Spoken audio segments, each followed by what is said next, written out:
Moi, je m'appelle Fabien, je suis agent d'accueil sur la structure France Terre d'Asile MJR Saint-Omer.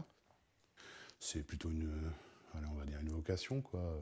Travailler dans le social, c'est pas donné à tous. Surtout avec le public que nous, on accueille aussi. Pour moi, personnellement, ça se joue au point de vue culturel. On n'a pas du tout la même culture. On a des façons de vivre différentes. On se rejoint sur certains points, mais donc c'est plutôt de l'interculturalité. Et c'est ce qui fait que le travail est intéressant, parce que c'est aussi apprendre et voir beaucoup de choses. Là, en 4 ans, enfin, j'ai jamais appris autant sur le Soudan, sur le Tchad, sur l'Afghanistan.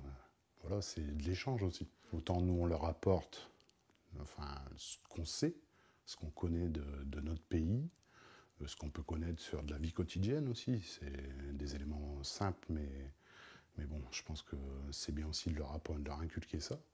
Et eux, à l'inverse, échangent aussi sur leur passé, leur vie dans leur pays d'origine. Et ça, c'est super intéressant, quoi. Après, moi, je suis pas mal tourné sur la langue, les façons de parler, tout ça. Donc, bon, j'apprends des choses basiques, hein, ne serait-ce que dire bonjour dans certaines langues. Pour moi, j'ai pas forcément appris toutes les langues quand j'étais petit. Je me limitais un peu d'anglais et ma langue maternelle. Donc, apprendre à dire même comment ça va dans une langue, voilà, rien que ça, c'est déjà un grand pas. Mais je pense plutôt avoir un rôle de grand frère, entre guillemets.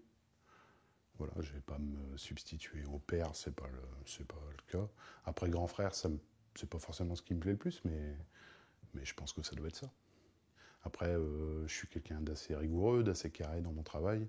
Forcément, je leur ai toujours expliqué que voilà, on a un règlement interne, on a un fonctionnement.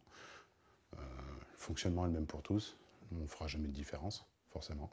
Donc après, à partir de là, si jamais il y a des écarts, on reviendra sur les écarts et on verra ensemble ce qu'on peut apporter en plus. Mais moi, mon rôle, c'est ça. Ouais. Après, s'ils ont besoin de s'asseoir autour d'une table ou de s'asseoir avec moi en tête-à-tête et de discuter de quelque chose dont ils n'ont pas forcément envie de discuter avec d'autres, voilà. Ils savent qu'ils peuvent le faire et après, c'est un échange. Alors, les choses les plus difficiles à vivre au quotidien sur la structure, je pense que ça sera quand même peut-être le refus d'ordonnance de placement. Voilà. Savoir que